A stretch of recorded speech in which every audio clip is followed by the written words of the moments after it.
నిరంతరం ప్రవహించే ఆనంద భక్తి తరంగాలే ఈ ఆనందలహరి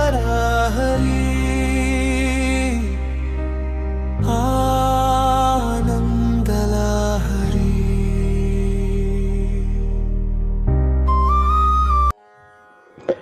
ఓం శ్రీ మహాగణాధిపతయే నమః. శ్రీ సరస్వత్యై నమః. గురువందనం. గురురాదిరనాదిశ్చ గురుః పరమదైవతం గురోః పరతరం నాస్తి తస్మై శ్రీ గురవే నమః. త్వమేవ మాతా చ పితా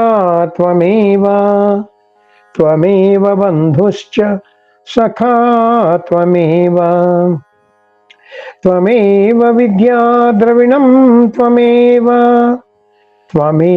సర్వం మమ దేవదేవ త్వమేవ సర్వం మమ దేవదేవ. ఓం శ్రీ గురుభ్యో నమః. శ్రీ శంకర భగవత్పాదులు ప్రసాదించినటువంటి ఆనందలహరి స్తోత్రంలోని 19 శ్లోకాలు కూడా మనం సవిస్తరంగా చెప్పుకున్నాం. ఈ 20వ శ్లోకం ఉపసంహార శ్లోకం, అంటే చివరి శ్లోకం అన్నమాట. ఈ 20వ శ్లోకంలో ఏం చెప్పారో చూసే ముందర జరిగిన 19 శ్లోకాల్లో ఇంతవరకు మనం ఏం చెప్పుకున్నాం అనేటువంటి క్లుప్తంగా సంక్షిప్తంగా ఒకసారి పునఃసమీక్ష మనం చేద్దాం. మొదట ఏమన్నారు ప్రారంభంలోనే? భవానీ నిన్ను స్తోత్రం చెయ్యాలంటే 4 ముఖాలు ఉన్నటువంటి ఆ బ్రహ్మదేవుడికి కానీ, 5 ముఖాలు ఉన్నటువంటి పరమశివుడికి కానీ, 6 ముఖాలు ఉన్నటువంటి సుబ్రహ్మణ్యుడికి కానీ, ఆఖరికి 1000 ముఖాలు ఉన్నటువంటి ఆదిశేషుడికి కానీ ఎవ్వరికీ కూడా సంపూర్ణంగా నిన్ను స్తుతించడానికి వీలు కాదమ్మా.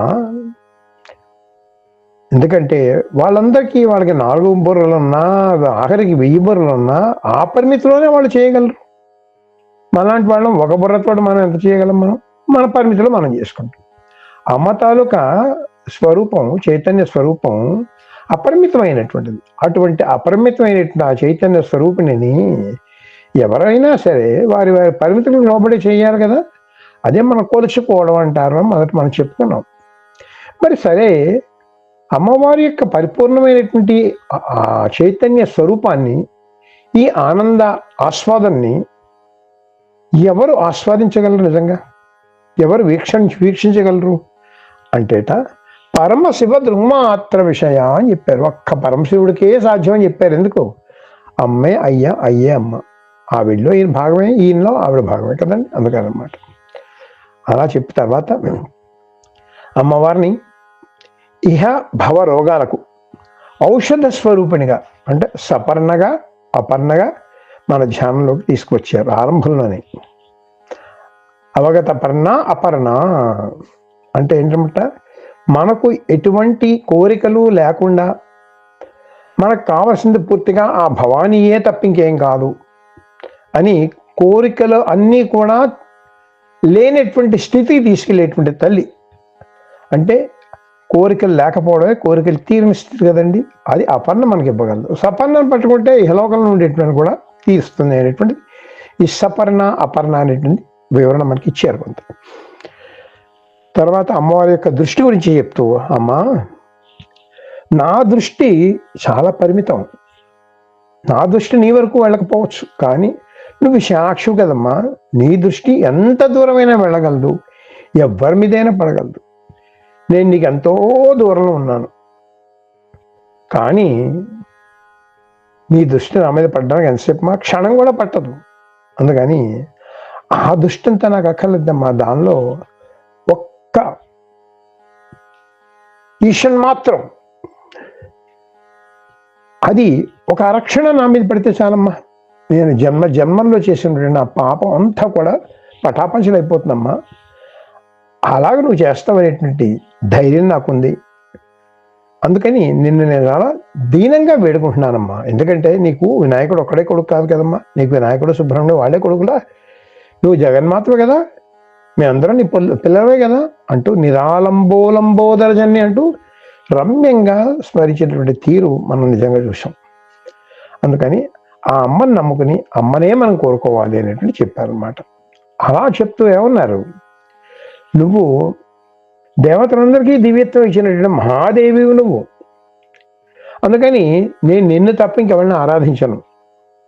ఎందుకంటే నాకేది శ్రేయస్కరమో నీకే బాగా తెలుసును, నాకు ఏది మంచిదో అమ్మకి తెలుస్తుంది కదా. అలాగే నువ్వు మా అందరికీ అమ్మవు కనుక నాకు మంచి ఏదో మంచి కానిది ఏదో నీకే తెలుస్తుంది కనుక నేను నిన్ను తప్ప ఇంకెవరిని కోరుకోను.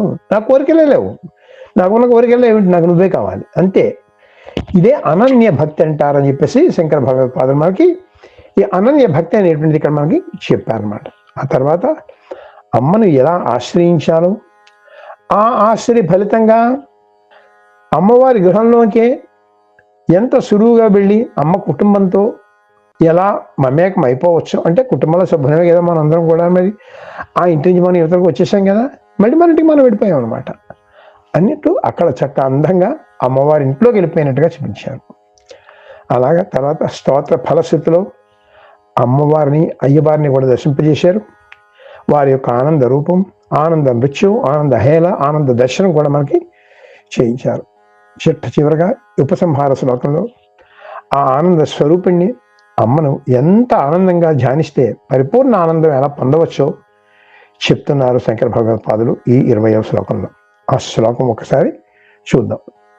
వసంతే సానందే కుసుమిత లతాభి పరివృతే స్ఫురన్నానా పద్మే సరసి కలహంసాని సుభగే సఖీభిః ఖేలంతీం మలయ పవనాందోళిత జలే స్మరేద్యస్త్వాం తస్య జ్వర జనిత పీడా పరపతి.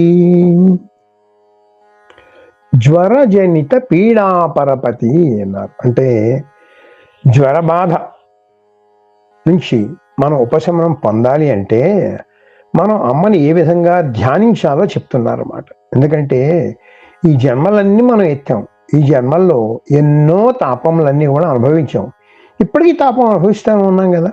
మరి ఈ తాపం చల్లారాలి అంటే ఏం చేయాలి? అమ్మని ఆరాధించాలి. అదే జ్వరం అని చెప్పారు. జ్వరం అంటే శరీర తాపం అనమాట, దుఃఖం, రుగ్మతలు, బాధలు, టెన్షన్స్ అని మనం అంటుంటాం కదా, అవన్నీ అనమాట. అలాంటప్పుడు ఏం చేయాలంటేట చిలకెత్తలతో జలక్రీడలు చేస్తున్న అమ్మను ధ్యానించినట్లయితే చల్లటి ఆ జలముల యొక్క ప్రభావంతో మనం అందరం కూడా ఆ తాపం నుంచి ఉపశమింపబడగలం అని చెప్తున్నారు. అది మొదటి పాదంలో చూడండి. వసంతే సానందే కుసుమిత లతాభి పరివృతే. ఆనందదాయకమైనటువంటి వసంత ఋతువులో కుసుమిత లతాభి పరివృతే అంటే విరభూషణ లతలతో చుట్టబడినటువంటి స్ఫురన్నానా పద్మే సరసి కలహంసాలి సుభగే. స్ఫురన్నానా పద్మే అంటే వికసించినటువంటి ప్రకాశిస్తున్నటువంటి పద్మాలతో సరసి కలహంసాలి సుభగే కలహంసలు ఈదులాడుతున్న సరస్సులో సఖీభిఖేలంతీం మలయ పవనాందోళిత జలే. మలయ పవనాందోళిత జలే అన్నారు. అంటే మలయ పవన బీచికలతో మెల్లమెల్లగా కదులుతున్నట్టు ఆ జలాల్లో సఖీభిఖేలంతి తన సకులతో జలక్రీడలాడుతున్నటువంటి ఆనందిస్తున్నటువంటి స్మరేత్యస్వాం తస్య జ్వరజనిత పీడా పరపతి. త్వాం స్మరేత్, నేను స్మరించాలమ్మా అలాంటి తల్లి. ఎందుకు? ఆ స్మరణ వల్ల ఫలితం ఏంటి? జ్వరజనిత పీడా పరపతి. ఐహిక బాధలు, కష్టాలు ఉపశమించబడాలంటే అలాంటి జలాల్లో సఖులతో జలక్రీడలు ఆడుతున్నటువంటి అమ్మవారిని మనం ధ్యానించాలి అని చక్కగా మనకి అమ్మవారి ఆ చిలకెత్తులతో ఉండేటువంటి ఆ చిలకెత్తులతో జలక్రీడలాడుతున్నటువంటి ఆ దృశ్యాన్ని మనకి ఈ శ్లోకం ద్వారా చూపించారు. అదొకసారి మళ్ళీ సంక్షిప్తంగా చూద్దాం. అమ్మా, జ్వరబాధ సాధించాలంటే ఆనందదాయకమైనటువంటి ఈ వసంత ఋతువులో ప్రకాశిస్తున్నటువంటి లతలతో వికసించినటువంటి పద్మాలతో కలహంసల సమూహాలతో కలకలాడేటువంటి సరోవరంలో మలయ పవన వీచికలతో మెల్లమెల్లగా కదులుతున్న జలాల్లో నీ యొక్క సకులతో జలక్రీడలు చేస్తున్నటువంటి నిన్ను అంటే ఆ జగన్మాతను ధ్యానించినట్లయితే వారికి పట్టిన శరీర తాపం అంతా కూడా తొలగిపోయి ఉపశమనం పొంది హాయిగా వాళ్ళు కూడా చల్లబడతారట. అది శంకర భగవత్పాదులు ఈ ఆనందలహరి స్తోత్రం పూర్తి చేస్తూ మనకి అమ్మవారిని యొక్క ధ్యానంతో మన హృదయం ఎంత చక్కగా చల్లబడుతుందో, ఆ చల్లటి హృదయంతో ఆ చల్లటి తల్లిని ఏ విధంగా మనం ధ్యానించాలో, ఆ చల్లటి తల్లి యొక్క ఒడిలో ఏ విధంగా మనం వెళ్ళాలో అనేటువంటిదంతా కూడా చూపించి అమ్మవారి దర్శనం పరిపరి విధాలు మనకు చేయించి అమ్మవారి యొక్క ఆ దర్శనంతో మనకు కలిగినటువంటి ఆ ఫలశ్రుతి అంతా కూడా మనకి చెప్పి ఆ దర్శన లాలతతో కూడినటువంటి ఆనందాన్ని మనందరికీ కూడా పంచి ఆనందానుభవం మనకు కూడా కలిగింపించినటువంటి ఆ శంకర భగవత్పాదులకి శతకోటి సాష్టాంగ దండ ప్రమాణములు ఆచరిస్తూ ఒక్కసారి ఆ స్మరణతో మళ్ళీ ఈ చిన్న ఈ 20వ శ్లోకం మరొకసారి పఠిస్తూ దీనికి మనం స్వస్తి అని చెప్పుకుందాం. వసంతే సానందే కుసుమితలతాభిపరివృతే స్ఫురన్నానా పద్మే సరసికలహంసాని సుభగే సఖీభిః ఖేలంతీం మలయ పవనాందోళిత జలే స్మరేద్యస్త్వాం తస్య జ్వరజనిత పీడా పరపతి. ఓం శ్రీమాత్రే నమః. అమ్మవారి అనుగ్రహంతో శ్రీ శంకర భగవత్పాదుల కృపతో మనం ఆనందలహరి స్తోత్రం పూర్తిగా గావించుకున్నాం. 16 ఎపిసోడ్స్లో 20 శ్లోకాలు కూడా చెప్పుకునే అవకాశం మనకి కలిగింది. ముఖ్యంగా ఈ అవకాశం కల్పించినటువంటి మోహనవాణి ఛానల్ నిర్వాహకులు శ్రీ అక్కునూరి సీతారామ మోహన్ రావు గారికి, అలాగే ఇవన్నీ కూడా శ్రవణం చేస్తూ శ్రద్ధాభక్తులతో నన్ను ప్రోత్సహించినటువంటి మోహనవాణి శ్రోతలందరికీ కూడా హృదయపూర్వక శుభ అభినందనలు తెలియజేస్తున్నాను. మరో మంచి విషయంతో మరికొన్ని రోజుల్లో మళ్ళీ మోహనవాణి ఛానల్ దగ్గర మళ్ళీ వస్తాను. అప్పుడు మరికొన్ని విషయాలు కూడా మళ్ళీ మనం ప్రస్తావించుకుందాం. మనం ఇప్పుడు ఈ ఆనందలహరి పూర్తయిన సందర్భంగా స్వస్తి చెప్పుకునే ముందర అమ్మవారి యొక్క ఆనందలహరిలో చెప్పినటువంటి ఒక శ్లోకంతో అమ్మవారిని ధ్యానించుకుందాం. ముఖేతే తాంబూలం నయన యుగళే కజ్జలకళా లలాటే కాశ్మీరం విలసతి గళే మౌక్తికలతా స్ఫురత్ కాంచీ షాఠీ పృథుకటితటే హాటకమయీ భజామి త్వాం గౌరీం నగపతి కిశోరీం అవిరతం. ఇది అమ్మవారి ధ్యాన శ్లోకం. ఆ ధ్యాన శ్లోకంలో ఉండేటువంటి ఆనంద పారవశ్యంతో మనం ఆ ఆనందాన్ని అలా అట్టే పెట్టుకుంటూ ఇటువంటి ఆనందం ఎప్పుడు కూడా మనం కలిగించాలని అమ్మవారిని కోరుతూ ఒకసారి స్వస్తి చెప్పుకుందాం. సర్వే భవంతు సుఖినః, సర్వే సంతు నిరామయాః, సర్వే భద్రాణి పశ్యంతు, మా కశ్చిద్ దుఃఖభాగ్ భవేత్. అసతో మా సద్గమయ, తమసో మా జ్యోతిర్గమయ, మృత్యోర్మా అమృతంగమయ.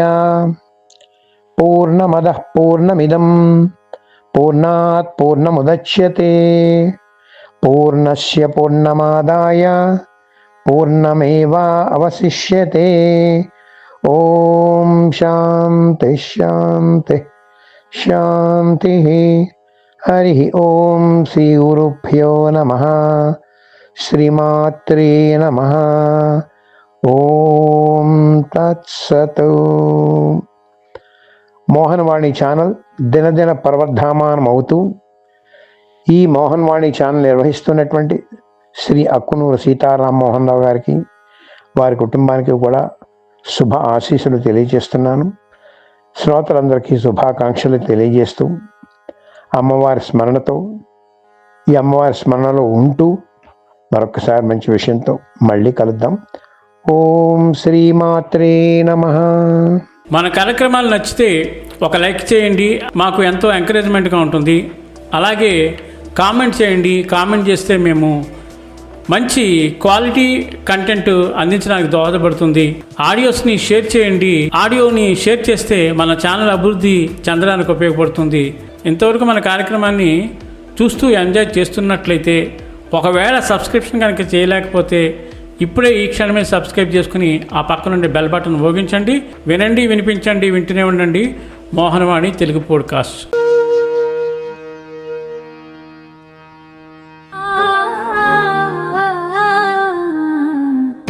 మోహనవాణి మదిని దోచే